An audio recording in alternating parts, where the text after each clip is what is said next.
નમસ્કાર, આપ જોઈ રહ્યા છો સીએનસી ગુજરાત. અમદાવાદ સાણંદ ગોદાવી ખાતે ઓલિમ્પિક આવવાનું છે, જે અનુસંધાને કંપનીઓ સ્થાનિક ખેડૂતોની જમીનો લઈ રહ્યા છે. તે ફરિયાદ લઈને અમદાવાદ ઓડા ખાતે સાણંદના ખેડૂતો દ્વારા આવેદનપત્ર આપવામાં આવ્યું અને સરકારી ઓફિસની બહાર વિરોધ પ્રદર્શન કરતા જોવા મળ્યા હતા. તેમનું કહેવું હતું કે ઉડાના કર્મચારી જાણે ખેડૂતોનું સાંભળીને ન રહ્યા હોય તેવું લાગી રહ્યું છે. તેમની કોઈ પણ રજૂઆત ઉપલી અધિકારી સુધી કેમ પહોંચી નથી તે એક પ્રશ્ન છે. અગાઉ પણ તેમને કર્મચારીઓને આ બાબતે જાણ કરી હતી, પરંતુ કોઈ પણ પ્રકારના પગલાં ન લેવાતા છેવટે ખેડૂતો દ્વારા આવેદનપત્ર આપવામાં આવ્યું હતું. તો આ બાબતે ખેડૂતો દ્વારા શું કહેવામાં આવ્યું તે વધુ વિગત આપણે મેળવીએ. આ મોટી કંપનીઓને વેચી મારે એ માટેનો આ એક કારસો છે અને એમાં હમણાં એક 457 જે ડ્રાફ્ટ મંજૂર કરવામાં આવે છે એમને પરામર્શ માટે બધા ખેડૂતોને બોલાવ્યા હતા. ત્યાં અમને દેખીતું લાગે છે કે એમને જ ફાયદો છે, ખેડૂતોને ફાયદો નથી. ખેડૂતોના એફપી જે ખેડૂતોની જગ્યામાં મળવા જોઈએ તે ખેડૂતોની જગ્યામાંથી એફપી હટાવી અને 2-3 કિલોમીટર દૂર એમને એફપી ફાળવ્યા છે, જે અન્યાય કર્યો છે ખેડૂતો સાથે. એની સામે અમે આજે આવેદનપત્ર આપવા આવ્યા છીએ ઓડાની ઓફિસ ઉપર અને અમે રજૂઆત એવી કરીએ છીએ કે અમારું ખેડૂતોનું સાંભળો. અમારા ખેડૂતોની જગ્યામાં જ અમને એફપી મળવો જોઈએ. અમારો હક છે, જે હક છીનવી ના લે.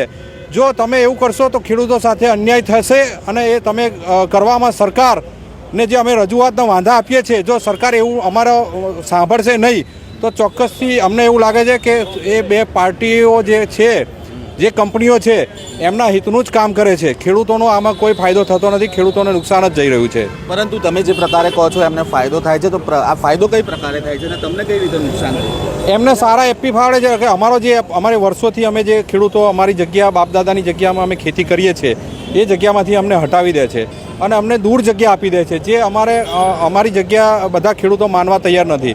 પોતે દરેક ખેડૂત પોતાનો એફપી પોતાની જગ્યામાં જ માગણી કરે છે. અને એમને જે પ્લોટની ફાળવણી કરવામાં આવી છે એ નજીક કરવામાં આવી છે, એ દેખીતી રીતે એવું છે કે એમણે વર્ષ 2023-24માં તાજેતરમાં જ જગ્યાઓ ખરીદી છે. એમણે અલગ અલગ જગ્યાઓ ખરીદી છે અને અલગ અલગ જગ્યાઓ ખરીદી એ સરકારને અમે અગાઉ પ્રેસ મીડિયાના માધ્યમથી અમે જણાવતા આવ્યા છીએ કે આ જગ્યાઓ અમારી પચાવી પાડવા માટેનો એક કારસો રચી રહ્યા છે, જેની સામે અમને વાંધો છે. એમાં અગાઉ સરકારશ્રી સામેલ છે એવું અમને ધ્યાને આવતા સમાચાર પત્રો જે આવે છે, દિવ્ય ભાસ્કર, ગુજરાત સંદેશ અને ફૂલછાપ, આવા બધા ન્યૂઝપેપરના માધ્યમથી અમને જાણવા મળે છે અને એ લોકો જ છપાવે છે કે આ જગ્યામાં ઓલિમ્પિક આવવાના છે. અત્યારે તેવું કંઈ છે જ નહીં, કશું ઓલિમ્પિક જેવું કંઈ દેખાતું જ નથી જે અત્યારે બતાવ્યું છે એમાં. અને એમને એક જ જગ્યા ઉપર એફપી ફાળવે છે, જ્યારે ખેડૂતોને અલગ અલગ જગ્યા ઉપર એફપી ફાળવે છે. ખેડૂતોની જગ્યામાં જે એફપી ફાળવવા જોઈએ એમાં જે રોડ મળવા જોઈએ એમને 24 મીટર 36 મીટર એ મળતા નથી. 90 મીટર ઉપરના ખેડૂતોને છેક 18 મીટર ઉપર ને 12 મીટર ઉપર દૂર ખસેડી દીધા છે. તો 90 મીટર પર એમને જે 12 મીટર પર એમને જે એફપી મળતા હતા એ એફપી એમને 90 મીટર પર સેટ કર્યા છે. એટલે આમાં અન્યાય થાય છે, નુકસાન થઈ રહ્યું છે અમને. જી બિલકુલ. અહીંયા બીજા ખેડૂતો પણ છે, તેમની સાથે પણ વાત કરી. આ નુકસાન તમે જે ખેડૂતોનું કહી રહ્યા છો, તમે કઈ રીતે જુઓ? નુકસાન સર એકચ્યુઅલીમાં એવું છે કે દેશની ધરોહર છે, જવાન અને કિસાન દેશની ધરોહર છે. હું ઓલરેડી એક્સ આર્મી છું. જે લખેલું છે જય જવાન, જવાન પોતે છું અને કિસાન પોતે છું. મને એટલી ખબર પડે કે ખેડૂતનો પોતે જે જમીન ખેડૂતની છે એની લાગણીઓ, એની ઘણી બધી વસ્તુ એની જોડે સંડોવાયેલી છે.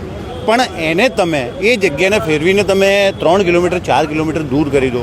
મારી પોતાની જગ્યા 90 મીટર ઉપર છે, મને ઉઠાવીને 30 મીટર ઉપર નાખી દેવામાં આવ્યો, જે મારી જગ્યાથી 3 કિલોમીટર દૂર છે. આ કઈ રીતનો નહીં, કઈ રીતે એક્સેપ્ટેબલ? અમે ચિઠ્ઠીને જ આકર જ રહીશું. જે બી ત્યારે કેમ આપ બી જાણો છો કે જ્યારે ખેડૂત અનાજ પેદા કરે છે ત્યારે તો દેશ આગળ આવે, અને જવાન જ્યારે પોતાની બલિદાન આલે છે ત્યારે દેશનો વિકાસ થાય છે.